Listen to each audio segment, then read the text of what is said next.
ជំរាបសួរបងប្អូនទាំងអស់គ្នាថ្ងៃនេះខ្ញុំនឹងបង្ហាញរបៀបធ្វើកាហ្វេគ្រីមទុរេន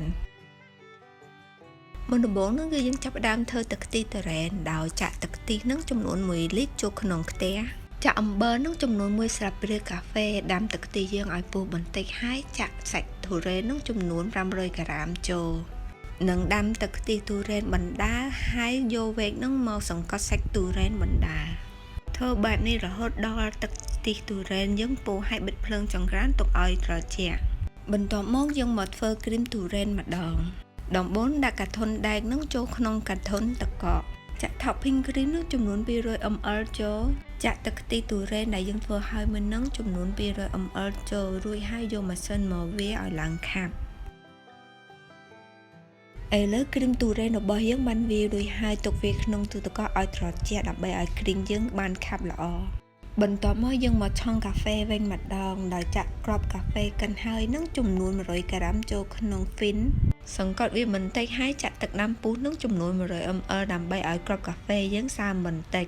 រួចមកចាំចាក់ទឹកក្តៅចំនួន900 ml ចូលទាំងអស់ហើយយកគម្របនឹងមកគ្របទុករហូតដល់ទឹកកាហ្វេយើងហូរមកអស់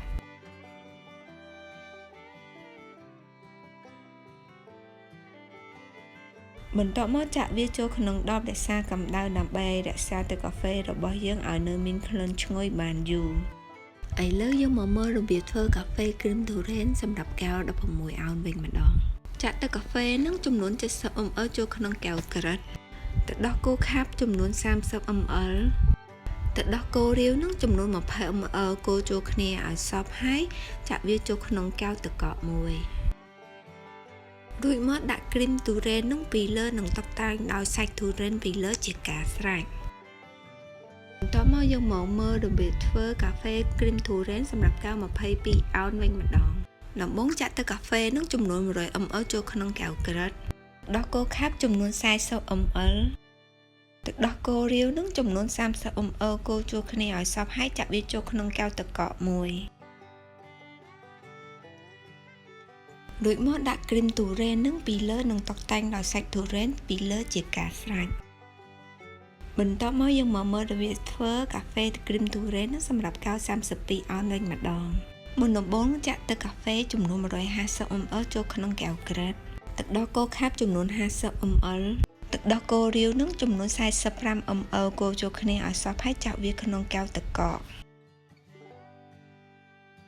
រួចមកដាក់គ្រីមទុរេននឹងពីលើនិងតុបតែងដោយសាច់ទុរេននឹងពីលើជាការស្រេចមួយទៀតទឹកខ្ទិះទុរេននឹងបងប្អូនក៏អាចញ៉ាំជាមួយនឹងបាយដំណើបក៏បានដែរសូមអរគុណបងប្អូនដែលបានទស្សនាវីដេអូខ្ញុំពីដើមដល់ចប់សង្ឃឹមថាបងប្អូននឹងចូលចិត្ត